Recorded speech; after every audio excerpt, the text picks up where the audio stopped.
All right, g'day, hi, and welcome. Okay, I don't want to wear all my battery because I know what happens as soon as I get to the other place. I will be taking that trap with me today. Should I take the other one? I don't know. I'm gonna think on that one. Here's what I got going on. Fur trade. What is the fur trade worth? It's not worth millions of dollars, people. It's worth billions. Billions and billions and billions with a B. So I got the thing in there. I'll get too close to it. No fur, how dare you. But yeah, the fur trade is worth billions of dollars. Now, there's a guy who probably needs no introduction if you're into the trapping. And that's Andrew Stanley over there in Northwest Territories. I just finished watching his series from about 2017 with the Furs Harvesters auction. The guy's a hell of a, it seems like a hell of a guy. He's not that old too. He's only in his 30s. Well, he must be getting closer to 40 now. And he's really well set up, and he's out there in Northwest Territories. And the thing is that that trap, I gotta do something with that trap. We'll consider that experiment failed. That was a really stinky one too.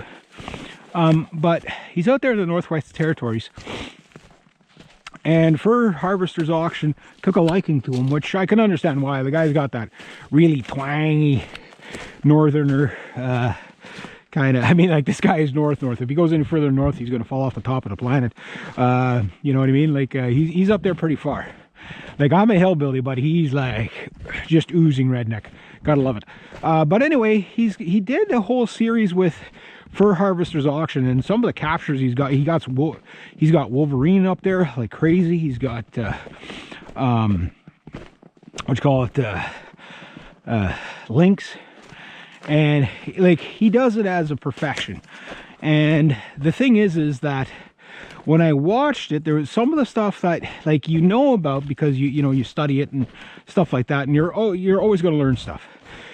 But the dawning of it when I was looking at the Fur Harvesters auction in Helsinki, Finland, and a bunch of other auctioneers, I guess, were there too. Nothing in there. And what was interesting was when you see the room full of furs, and it was just his awe and amazement of seeing that. He was like there's millions of furs in here. Millions, like billions of dollars of furs in here. Like, you know, like millions of dollars in fur in this place, billions over here. Like, you know what I mean? And then it kind of gives you something running right by the trap there. Looks like a rabbit. Rabbit will do that though. They'll go by a trap on a nightly basis, and then after a couple of months they just jump in. I guess whenever the winter gets really harsh and they're like, I just want to end it, man. I can't take this anymore. They'll jump in. Then you get rabbit stew. But anyway, yeah, so I'm looking at the footage from Helsinki, Finland, a place I've never been, but I've always liked those Nordic countries. I've always thought they were, you know, like, I've always wanted to go to Norway. I've always wanted to go to Sweden, Sweden. I just want to go there just to see if it's real. I won't get into the politics of Sweden, but just I've got, like, I mean, it's crazy here in Canada, but that's a whole new batch of crazy right there. But the, you know, like, the history, the Vikings, all that stuff. I love all that stuff. And you know, in Eastern Europe, I'll leave that one here. In Eastern Europe, like, you have the Eastern European women still kind of value fur as a luxury item. You know what I mean? And you know, the women over there still have a better sense of femininity. I'll just say, without getting too political. And because of that, it kind of sets you up for a fashion, right? What are you talking? Come at me, bro. Yeah, that's what I said. That's what I said. You want? That's right. See how he ran from my pippin foot? I could have taken him. I would have taken him. If he would have came at me, it would have been me or him. The squirrel. He didn't yell at me today. Normally he yells at me. Give him about 3 weeks. He'll be sitting on the branch right there. You're looking at me, chewing on a nut, going, "What's up? You again? You didn't bring me anything last time. Why didn't you bring me anything? Like, you're not very nice. Go, get out of here. I don't like you." And he'll turn his back on me, keep eating his nut. Like, they'll get used to you.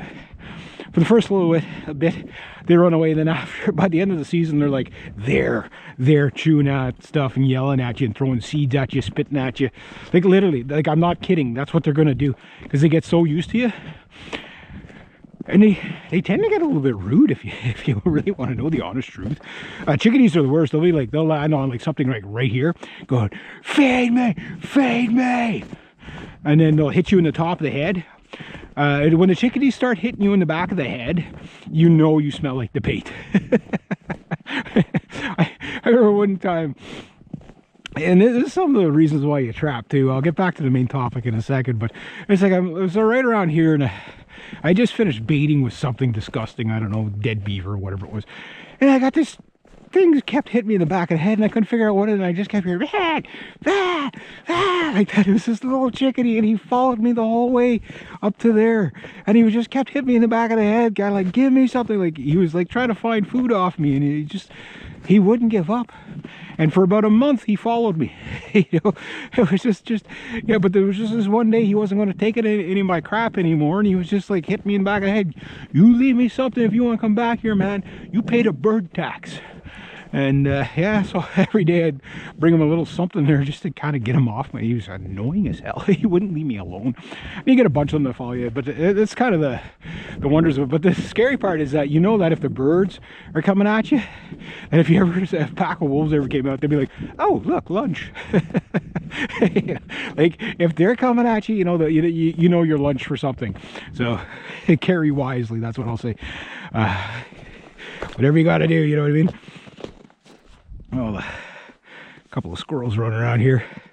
But anyway, yeah, so I'm looking at like some of this footage, and I'm seeing all these, you know, furs and stuff. I just like warehouse millions of furs. And it dawns on you the abundance that nature can provide for you. I mean, some people look at it, oh my God, it's just all these poor dead animals. But it's like, well, these animals, most of them would have died much more brutal than any trapper will ever kill them. You think about being eaten alive. I mean, you know, disease, very few animals die of old age. I know, like, you know, a lot of people have a Disney version of what nature is, and that's, you know, animals could suffer for months and months and months on end with a broken leg. You look at deer, you know, the wolves chasing them all the time. I remember one deer for about 2 weeks, 2.5 weeks, we see it. It was probably longer. It had a leg dangling behind it for 2 weeks. A little fawn. Finally, one day we didn't see him anymore. But you know that he was trying to, you know, that's their you know, thrive to survive. It's quite impressive. It's like, you know, that, you know, for that entire time that animal's got it so tough. And then they finally, either something gets them or whatever. But you know, a deer, he's going to die a very brutal death with wolves chewing at his guts first, stuff like that. So it really does kind of put into perspective of what trapping is, what it can accomplish. Where did I see that tree? I think it was somewhere in there, but I'm going to grab it in a second.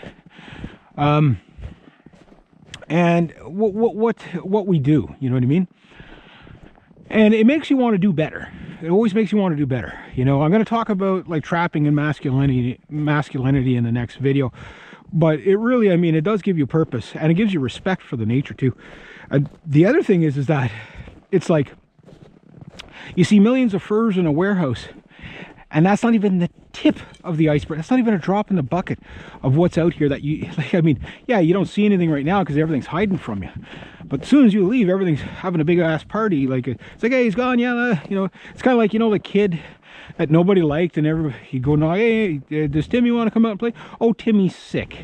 Does Joey want to come out and play? No, Timmy's sick. I mean, Joey's sick, whatever. Does George want to come out and play? No, George's sick. And then he goes around the corner, there's George, Timmy, and Joey playing, you know what I mean? Well, that's kind of what happens with trapping. So you think there's no animals in the area, but the tracks tell you differently, and it's a big party as soon as you leave, because until they start to get used to you, the more used they get to your smell, the more you see them. But what you see is not even a drop in the bucket. Like, I've probably passed 100 animals right now. Unless they want me to know they're there, they just, I don't know. You know what I mean? Like, you know, I've had wolves track me 10 feet behind, pissing in my footprints as I'm walking. I'd stop and I'd turn around and be like, okay, there's something following me. And usually when it's really, really quiet, there's a certain type of stillness that tells you there's something big in the area. And again, not even know they're there. It just, again, you just have to respect it, right? But it's not even a drop in the bucket. And if it's done sustainably, nature will provide. You know what I mean? Like, it will provide. So it's impressive that you can make money with this. How much money? The fur trade is an up and down thing.